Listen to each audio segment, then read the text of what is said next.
नाम कर्म में हम गति नाम कर्म देख रहे थे। 4 गति नाम कर्म हो गए। मनुष्य, तिर्यंच, देव और नार की गति। जाति कर्म में 5 जाति देख रहे थे। 1 इंद्रिय, 2 इंद्रिय, 3 इंद्रिय, 4 इंद्रिय, पंचेंद्रिय। और ये ग्रुपिंग है पंचेंद्रिय की। तो पंचेंद्रिय तिर्यंच और पंचेंद्रिय मनुष्य और पंचेंद्रिय नारकी और भी पंचेंद्रिय देव भी पंचेंद्रिय। तो उस हिसाब से सबकी जाति एक ही हो गई, पंचेंद्रिय। ठीक है। अगला है शरीर नाम कर्म। उसमें 5 देखे थे। औदारिक शरीर नाम कर्म। तो हमें जो शरीर मिला है वो औदारिक शरीर मिला है, मनुष्य को, तिर्यंच को। तो वो मिला है शरीर नाम कर्म के उदय के निमित्त से मिला है। वैकरिक, नारकी और देवकी को मिलता है।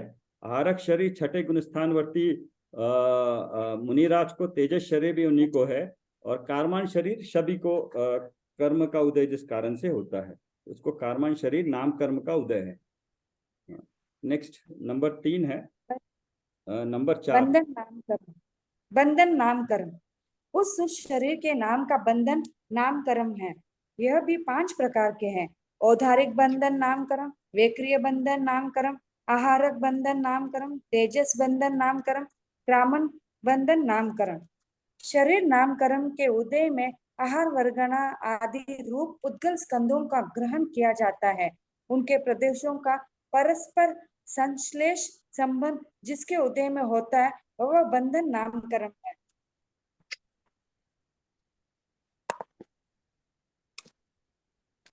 संघात नाम कर्म जिसके उदय में औदारिक शरीर छिद्र रहित एक क्षत्र वघा रूप से एकत्वपना प्राप्त करता है उसे औदारिक संघात नामकरण कहते हैं। शरीर के नाम के ही ये 5 संघात नामकरण है। औदारिक संघात नामकरण, वेक्रिय संघात नामकरण, आहारक संघात नामकरण, तेजस संघात नामकरण, क्रामन संघात नामकरण।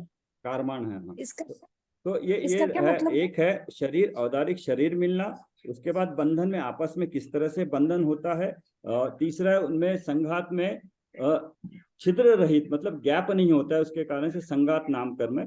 तो जिसको जो शरीर मिला है उसके उसके अनुसार ही बंधन और संघात नाम कर्म होगा। तो वो 5 है। तो ये भी 5-5 है हर एक। साथ संघात साथ मतलब? लिखते जाइएगा। सर संघात हाँ। मतलब? संघात, संघात मत छिद्र घात नहीं है एक दूसरे के बीच में। जो शरीर के प्रदेश है उसमें गैप नहीं है, कंटिन्यूटी है। छिद्र रहित एक क्षेत्रावगाह रूप से।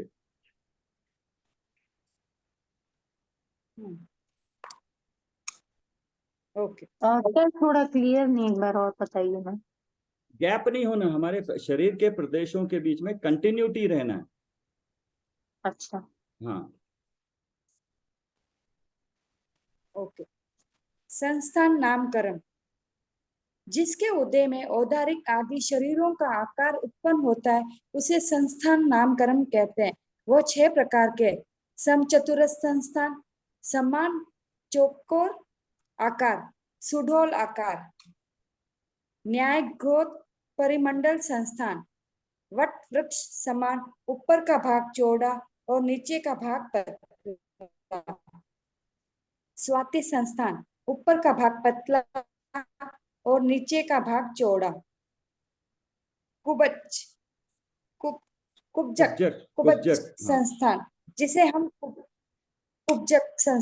जिसे हम कुबड़ा कहते हैं, वामन संस्थान, ठेंगना, हुंडक संस्थान, अनेक प्रकार के अवक्त्य आकार।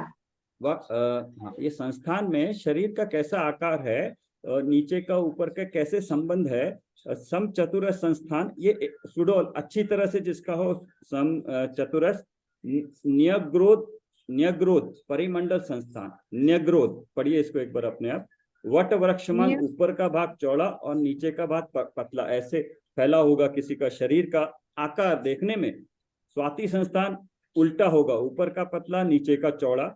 और कुब्जक में छोटा होगा, या कुब्जक जिसकी निकली होती है ना, पीठ निकली होती है, कुब्जक। वामन संस्थान जो जिसकी हाइट सामान्य से कम हो। और हुंडक में जो भी बचा हुआ है उसमें सारे आ जाएंगे। तो देख के अगर किसी को बाहर से लगता है कि ये उसको हम कहते हैं कि छोटा है, बड़ा है, ठिंगना है, मोटा पतला है, ये बेसिकली उसकी उसमें उसका कोई दोष नहीं है, उसके संस्थान नाम कर्म का उदय है, तो उसमें उसका कोई जीव का कोई कार्य नहीं है, जिस उस कारण से नहीं है।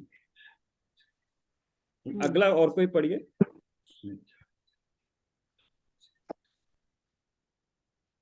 पढ़ू समय हाँ पढ़िए। अंगोपांग नामकर जिसके उदय में शरीर में अंग और उपांग भेद पड़ते हैं वह अंगोपांग नामकर्म है। स्थावर एकेंद्रिय जीवों में इसका उदय नहीं रहता, त्रस जीवों में ही इसका उदय पाया जाता है। अंग यानी मुख्य अवयव हाथ, पैर, मस्तक आदि और उपांग यानी अंगुलियां आदि छोटे अवयव।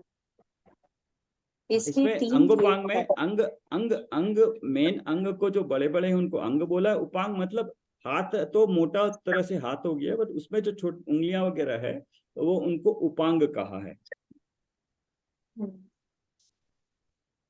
हाँ 3 तरह के हैं। इसके 3 भेद है, औदारिक अंगोपांग, वैक्रिय अंगोपांग, आहारक अंगोपांग। ठीक तरह पढ़िए, सहनन एक नाम बार फिर पढ़िए। औदारिक अंगोपांग, वैक्रिक औदारिक अंगोपांग, अंगोपांग, आहारक अंगोपांग। सहनन नाम कर्म। हाँ इसमें 3 दिए हैं। सहनन आपको ये डाउट आना चाहिए, ऊपर के सभी के 5-5 थे, लेकिन यहाँ पे 3 ही दिए हैं, क्यों? तेजस। तेजस होता है, तेजस एक्चुअली जो शरीर होता है, शरीर तो 3 ही प्रकार के होते हैं, उनको सपोर्ट करने के लिए तेजस होता है। आहारक शरीर होता है, उसमें ये अंग अंगोपांग नहीं होते हैं, इसके ये नहीं तेजस और कारमाण में। लेकिन औदारिक अंगोपांग जो शरीर है तिर्यंच और मनुष्य के, वैकरिक के, नारकी और देवों के, चारों गति के आगे। आहारक है जब आहारक शरीर मुनि के छठे गुण स्थान में किसी कारण से आहारक शरीर निकलता है उनके शरीर से ही, तो उसको भी आहारक अंगोपांग होते हैं। तो तेजस और कारमाण के अंगोपांग नहीं होते हैं, क्योंकि एक एक वो शरीर की रचना नहीं होती उसकी, तो वो तो तेजस शरीर तो इस शरीर को कांति देता है, चलाता है। और कारमान शरीर तो जो कर्मों का मिलके बना है उसको कारमान शरीर बोलेंगे। Next number 8। सर पेज सहनन नंबर किस पे पढ़ रहे हैं? पंचलब्धि बुक है? हाँ पंचलब बुक है आपके पास? बुक नहीं है, मैं जो पीडीएफ दिया है आपने उसमें से देख रही हूँ। ठीक है, बढ़िया है, 24 number page. Okay, thank you sir. अघात्या कर्मों में हमने इसका वेदनीय, आयु और गोत्र का देख लिया था। अभी चूंकि इसमें 93 है तो एक एक डिटेल में देख रहे हैं इसके नाम कर्म के। Page number 24। सर एक मिनट डाउट सर, इसका हम ऐसे है तो फिर यही मतलब है तेजस और क्रामन शरीर मतलब शरीर के लिए मेन रोल है, इसके लिए उनका कोई डिवीजन नहीं है, अंगोपांग नहीं है। उनको अंगोपांग नहीं है बस। ओके। उस तरह से उसमें शरीर के तरह अंगोपांग नहीं है वो। हाँ सहनन नाम कर्म पढ़िए। सहनन नाम कर्म। सहनन शब्द तुमने बहुत बार सुना होगा। इसको किसी ने अब कहाँ पर सुना है, बता सकता है? सहनन आत्मा में सहनन होना। नहीं, शरीर, ये नाम कर्म की बात कर रहे हैं। सहनन, उत्तम सहनन के धारी कौन होते हैं? तीर्थंकर। तीर्थंकर भगवान। हाँ तो अभी, हाँ यस तीर्थंकर। बिल्कुल, यस यस यस, अभी देखिएगा आगे आएगा। सहनन शब्द तुमने बहुत बार सुना होगा। अब उसका अर्थ तुम्हारे ख्याल में आएगा। जिसके उदय में हड्डियों की विशिष्ट मजबूती और उनके बंधन में वेष्टन में विशेषता पाई जाती है, उसे सहनन नाम कर्म कहते हैं। सहनन का अर्थ है हड्डियों का समूह। सहनन नाम कर्म 6 प्रकार का है। उसके उदय में कई प्रकार का सहनन प्राप्त होता है। सहनन नाम कर्म का उदय मनुष्य में तथा द्विंद्रिय तिर्यंचों में पाया जाता है। हाँ इसको ठीक पढ़िए, लेकिन द्वि इंद्रिय त्रियंचों में। इसका मतलब हुआ एक इंद्रियों में नहीं होगा, 2, 3, 4, 5 इंद्रियों में ही पाया जाता है सहनन। एक इंद्रियों एकेंद्रियों में और लिखा है और देव नारकी में नहीं पाया जाता है, मतलब उनमें हड्डियां नहीं होती है, तभी उनका शरीर एकदम इस तरह लचीला होता है, मर्क्यूरी की तरह जैसे चाहो ऐसे मुड़ जाता है, घूम जाता है। हाँ, अगर किसी को और इंटरेस्ट हो ज्यादा, अगर लिख रहा है इन कर्मों के बारे में और उपयोग लगाना हो, तो जैसे हमने लिखते गए गति नाम कर्म, गति है हमारी वर्तमान में हमसे संबंधित क्या क्या है वो लिखते जाइए आगे। मनुष्य गति, गति नाम कर्म में मेरी गति मनुष्य गति, जाति नाम कर्म मेरा पंचेंद्रीय जाति नाम कर्म, शरीर औदारिक शरीर नाम कर्म, बंधन औदारिक बंधन नाम कर्म का है, संगात में भी औदारिक संगात नाम कर्म, संस्थान में हम सम चतुर संस्थान कह सकते हैं, और अंगोपांग में अंगोपांग है, सभी अंग और उपांग पूरे के पूरे मिले हैं। और सहनन में आगे देखिए कौन सा सहनन है। वज्र वृषभान रांच सहनन, जिस वज्र शरीर में वज्र वृषभ नाराज सहनन, 3 वर्ड है उसमें, 3 छोटे वज्र है, वज्र मतलब हीरा, वृषभ नाराज सहनन। हाँ, इसमें जिस जब बात शरीर करते हैं 2 तरह से बात करते हैं, एक तो हड्डी कितनी मजबूत है और 2 हड्डियों के बीच में जुड़ान कैसा है, दोनों के बीच में, हमारे बीच में जैसे बहुत पतली होती जरा सा जोर लगे तो अलग हो जाती है, तो तीर्थंकर बताया कि वो हड्डियां भी हीरे की तरह होती है मजबूत, इतनी मजबूत, और दोनों के बीच में जो जोड़ होता है वो भी हीरे की तरह इतना मजबूत होता है कि टूटे नहीं, जुड़ी हुई होती, खींचो तो भी जैसे ना टूटे। Yes, number 1। वज्र वृषभ नाराज सहनन, जिस शरीर में वज्र में हड्डियां, वज्र में वेस्टन से वेस्टिन है, और वेष्टित, हाँ, वज्र में नाराज द्वारा किलित है, उसे वज्र वृषभ नाराज सहनन कहते हैं। जो वज्र समान अवेद्य है उसे वज्र कहते हैं। वृषभ अर्थात उसका बंधन, और नाराज यानी कील, जैसे लोहे की कील लकड़ी में ठोकते हैं। हाँ, जोर से पढ़िएगा थोड़ा सामने। आवाज नहीं आ रही है। हाँ राखी जी। मेरे तो यहाँ से फुल है आवाज। हाँ हाँ, थोड़ा सामने माइक के सामने थोड़ा जोर से बोलिएगा। हाँ। नंबर 2 वज्र नाराज सहनन, जिस शरीर में हड्डियां तो वज्र समान होती है, परंतु वज्र का वृषभ अर्थात बंधन नहीं पाया जाता, सामान्य वृषभ होता है, और नाराज तो वज्र समान होता है, उसे वज्र नाराज सहनन कहते हैं। नंबर 3 बंधन जो है सो वज्र नाराज वृषभ बंधन जो है सो उस तरह नहीं पाया जाता है, सामान्य बंधन होता है, नाराज तो वज्र समान होता है, उसे वज्र नाराज। तो 3 अंडरलाइन कर लीजिए। एक है वृषभ होता है बंधन, वृषभ है बंधन, और नाराज है मतलब कील, और यस, हड्डियां कैसी हैं और आपस में जुड़ान कैसा है। हड्डी जो खुद वज्र मतलब हीरे की तरह मजबूत है, और दोनों में जुड़ान भी हीरे की तरह मजबूती का है। ये हड्डियों के बारे में है। नाराज सहनन, जिस शरीर में हड्डियों की संघी ज्वाइंट सामान्य नाराज द्वारा किलित है, परंतु वज्र समान नाराज द्वारा नहीं है, उसे नाराज सहनन कहते हैं। अर्ध नाराज सहनन, जिस शरीर में हड्डियों की संघी नाराज द्वारा अर्ध किलित है, उसे अर्ध नाराज सहनन कहते हैं। किलित सहनन, जिस शरीर में वज्र की हड्डियां नहीं है और वे परस्पर किलित है, उसे किलित सहनन कहते हैं। असंप्राप्ता स्फाटिका। श्री पाटिका सहनन, जिस शरीर में असंप्राप्ता असंप्राप्ता प्राटिका। श्री पाटिका सहनन, जिस शरीर में हड्डियां परस्पर में प्राप्त नहीं होती, सरीसृप की हड्डियां की भांति नसों द्वारा परस्पर में बंधी हुई होती है, उसे असंप्राप्त श्री पाटिका सहनन कहते हैं। हाँ, ये 6 तरह की हड्डियां हैं। हड्डियों का जो जॉइंट है उस बारे में बताया, 6 अलग अलग तरह की होती है। तो आज हमने पहली बार नाम पढ़ा है, तो ठीक है, इसके बारे में जैसे जैसे आगे पढ़ेंगे क्लियर होता जाएगा।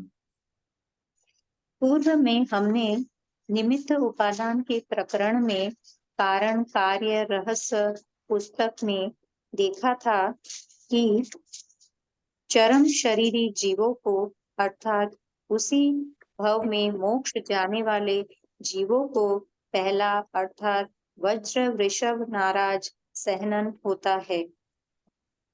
उन जीवों को उस विशिष्ट नामकर्म का उदय पाया जाता है, परंतु वह सहनन मोक्ष प्राप्ति में मदद नहीं करता। 7वें नरक में जाने वाले मनुष्य और तिर्यंचों को भी वज्र वृषभ नाराज सहनन होता है। हाँ, इसके आगे कोई और पढ़ लीजिएगा। हाँ, तो इसमें ये बताया कि नाम कर्म का उदय तो तीर्थंकरों के, जिनका आखिरी तीर्थंकरों के भी और जिनका आखिरी भव है चरम शरीर, उसी भव में मोक्ष जाने वाले जीवों को होता है। लेकिन ये उसका नाम कर्म के कारण शरीर मिला है, तो शरीर के कारण मोक्ष जाते नहीं है, जीव तो अपने भावों के कारण जाता है, बट निमित्त नैमित्तिक संबंध के कारण उसको उस तरह का शरीर मिलता है। और नंबर 2, 7वें नरक में बहुत दुख होते हैं, वहां जाने के लिए, उसको झेलने के लिए भी उसी तरह का मजबूत शरीर भी चाहिए होता है नरक में मनुष्य और तिर्यंच जो जाते हैं। क्योंकि आपको क्वेश्चन आएगा कि मनुष्य और तिर्यंची क्यों लिखा, देव क्यों नहीं?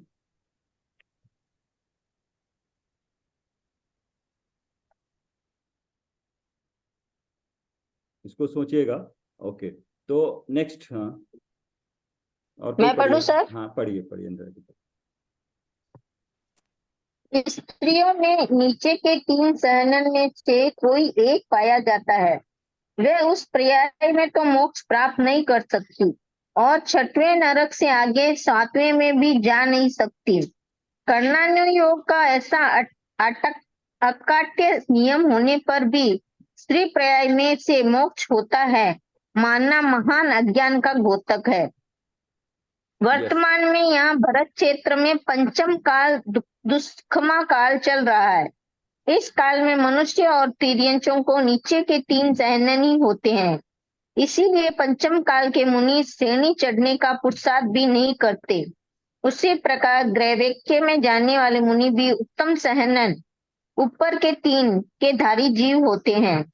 हाँ, ये दूसरे अगेन मुनीश, ये जो लिखा है ना नीचे के, इसलिए पंचम का मुनि श्रेणी चढ़ने का पुरुषार्थ नहीं करते हैं, ये निमित्त नैमित्तिक का कथन है। उस अनुसार पुरुषार्थ ही नहीं होता है, तो निमित्त के अपेक्षा से कथन आएगा कि उनको शरीर के अनुसार नाम कर्म के, बट पुरुषार्थ तो जीव का अपने में ही होगा। दूसरे और तीसरे सहनन के धारी जीव उपसम श्रेणी चढ़कर 11वें गुणस्थान तक का पुरुषार्थ कर सकते हैं, परंतु छप्पक श्रेणी नहीं चढ़ सकते। ऐसे ही निमित्त नैमित्तिक संबंध बनते हैं। पहले 3 तक बताया मनुष्य के लिए, तिर्यंच के लिए। अभी बता रहे हैं कि जो दूसरा और तीसरा सहनन हो, तो पंचम काल में तो नहीं है, लेकिन जिसको उपशम श्रेणी चढ़ना हो, शपक श्रेणी अगर ना चढ़ पा रहा हो, तो दूसरा और तीसरा सहनन उसको मिलेगा शरीर का, नाम कर्म का, लेकिन वो शपक श्रेणी नहीं चढ़ सकते। ऐसा ही निमित्त नैमित्तिक संबंध है। एक बार फिर से बता देती हूँ कि कोई भी सहनन जीव को पुरुषार्थ में साधक भी नहीं है, वैसे बाधक भी नहीं है। जीव और शरीर में तो अत्यंता भाव है। ये 4 अभाव हमने पढ़े थे, इसको आप अंडरलाइन करके जहां जहां ये आ रहे हैं ना, आप इस बहाने एटलीस्ट अपनी जो 3 बुक्स पढ़ी है, बालबोध, वीतराग विज्ञान और एक और जो पढ़ी है, तीनों 4, 2, 6 और 3 9 बुक्स हैं, साथ में रख लीजिए। आज ही अत्यंत अभाव कहाँ पर है, तो चारों अभाव को एक बार रिवाइज कर लीजिएगा। ऐसे ही निमित्त नैमित्तिक को भी रिवाइज, इस बहाने जो जो पॉइंट्स में आ रहे हैं वो एक बार फिर से रिवाइज हो जाएंगे। स्पर्श, रस, गंध, वर्ण, नाम, कर्म, जिन कर्मों के उदय के निमित्त से शरीर में विशिष्ट स्पर्श, रस, गंध, वर्ण पाया जाता है, उन कर्मों क्रमशः स्पर्श नाम कर्म, रसना नाम कर्म, गंध नाम कर्म और वर्ण नाम कर्म कहते हैं। उद्गल द्रव्य के स्पर्शादि गुणों की 20 पर्याय हमने सीखी थी, याद है? उसमें स्पर्श गुण की 8 पर्याय, रस गुण की 5 पर्याय, गंध गुण की 2 पर्याय, वर्ण गुण की 5 पर्याय देखी थी। उनके साथ नामकर्म सब जोड़ने से 20 नामकर्म होंगे। वे इस प्रकार है। स्पर्श नामकर्म 8 प्रकार का है। कर्कश नाम, मधु नाम, गुरु नाम, लघु नाम, शीत नाम, उष्ण नाम, स्निग्ध नाम, रुक्ष नाम। रसना नाम कर्म 5 प्रकार का है। तिक्त नाम, कटुक नाम, कैसाय नाम, अम्ल नाम, मधुर नाम। गंधना नाम कर्म, गंध नाम कर्म 2 प्रकार का है। सुरभिगंध नाम कर्म, दुर्भिगंध नाम। वर्ण नाम कर्म 5 प्रकार का है। कृष्ण नाम कर्म, नील नाम कर्ण, रक्त नाम वर्ण नाम कर्म, पीत वर्ण नाम कर्म, श्वेत वर्ण नाम कर्म। ये शरीर का जो पुद्गल का है, पुद्गल का गुण है स्पर्श, रस, गंध, वर्ण। तो उनके स्पर्श में कितने तरह के हो सकते हैं, उसके प्रकार, रस में, गंध में, वर्ण में कितने प्रकार से हो सकते हैं, ये उनके नाम बताएं। 20 होते हैं टोटल। तो 4 पिंड रूप हो गए, अगर डिटेल में देखेंगे तो 20 हो गए। सब अपने अपना नोट कर रहे हैं ना इसको? ये यस सर। हाँ, आज या कल आप जो पढ़ लिया एक बार उसको जरूर लिख लेना, जरूर याद नहीं रहेगा, एटलीस्ट हमें इतना मालूम होना चाहिए कि ये होता है, तो देखने से पता लगेगा क्या होता है। नेक्स्ट, गत्यानुपूर्वी नाम कर्म, इसका कार्य देखोगी तो तुम्हें भी हंसी आएगी। गति नाम कर्म के साथ उसी नाम वाला गत्यानुपूर्वी अर्थात गति प्रयोज्ञानुपूर्वी कर्म भी बनता है। जीव हर समय कोई ना कोई गति और गत्यानुपूर्वी कर्म बांधता ही रहता है। मनुष्य गति के साथ मनुष्य गत्यानुपूर्वी बनती है, वैसे ही अन्य गति के साथ भी जानना। परंतु मजे की बात तो यह है कि गति नाम कर्म का उदय तो हर समय चलता रहता है, परंतु गत्यानुपूर्वी का उदय केवल विग्रह गति में ही होता है। इस कारण इसे क्षेत्र विपाकी कर्म कहते हैं। विपाक यानी कर्म का फल अर्थात उदय। दूसरा भव धारण करने के लिए जीव गमन करता है, मात्र उसी वक्त इसका उदय वर्तता है। हाँ, इसमें चौथी लाइन देखिए, मनुष्य गति के साथ मनुष्य गत्यानुपूर्वी बनती है। और हाँ, उसके जीव हर समय कोई ना कोई गति कर्म बांधता रहता है। जब मैंने पूछा था ना गति कर्म और मनुष्य गति और मनुष्य आयु में क्या फर्क है, यहाँ से आप सोचोगे तो मिलेगा यहाँ पे आंसर इसका।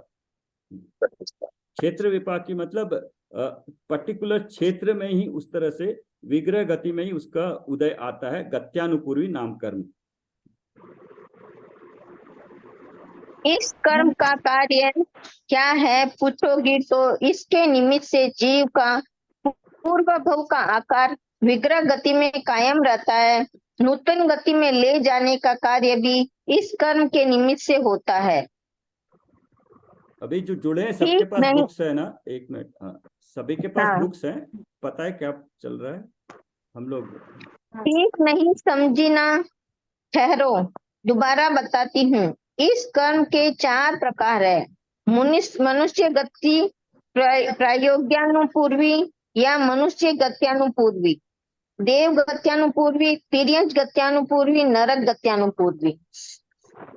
जो जीव अन्यत्र मर कर मनुष्य गति में जन्म लेने के लिए गमन करता है, उसके विग्रह गति में मनुष्य गत्यानुपूर्वी कर्म का उदय रहता है।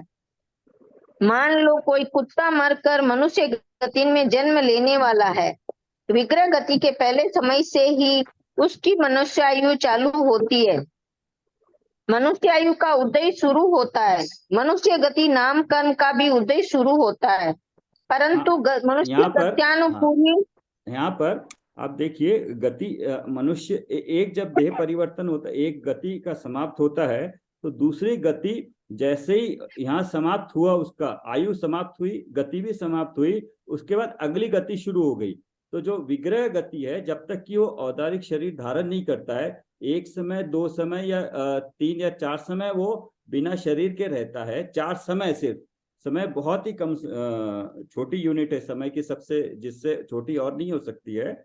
उसके बाद वो शरीर औदारिक या वैकृतिक शरीर धारण करता है। 4 समय या 3 मोड़े वाली बोलते हैं उसको, तो वो विग्रह गति होती है। विग्रह गति में ये गत्यानुपूर्वी होती है। तो ये बता रहे हैं कि अभी इसको थोड़ा एग्जाम्पल बता रहे हैं गत्यानुपूर्वी नाम कर्म का। तो कोई अगर तिर्यंच मरकर इंदौर में होती थी। म्यूट कर लीजिए ना मनुष्य सब। गति में आ रहा है, तिर्यंच से मरकर मनुष्य में आ रहा है, तो उसको एक एग्जाम्पल से समझाया है। हाँ देखिए, विग्रह गति के पहले समय से ही उसकी मनुष्य आयु चालू होती है। हाँ, मनुष्य आयु का उदय शुरू होता है, मनुष्य गति नाम कर्म का भी उदय शुरू होता है। मनुष्य आयु भी शुरू हो रही है और मनुष्य गति का भी, नाम कर्म का भी उदय शुरू हो रहा है। मनुष्य आयु हमने 4 आयु अलग देखी थी, अगाति में ही आयु के 4 में देखी थी। यहाँ मनुष्य आयु है, तो इसको आप पढ़ते वक्त ध्यान रखना, मनुष्य आयु और ये गति है, ये मनुष्य गति नाम कर्म से संबंधित है। पढ़िए आगे। परंतु मनुष्य गत्यानुपूर्वी जुड़ नाम जाना, कर्म के उदय, क्लास समाप्त होने वाली है, फिर जुड़ जाना इसी से। यस, जब भी समाप्त हो। नाम कर्म के कारण उसके पूर्व भोग का कुत्ते का आकार कायम रहता है। मनुष्य शरीर धारण करने के पहले समय से उसका मनुष्य आकार होता है ना मजे की बात। अब यदि मैं तुमसे पूछूं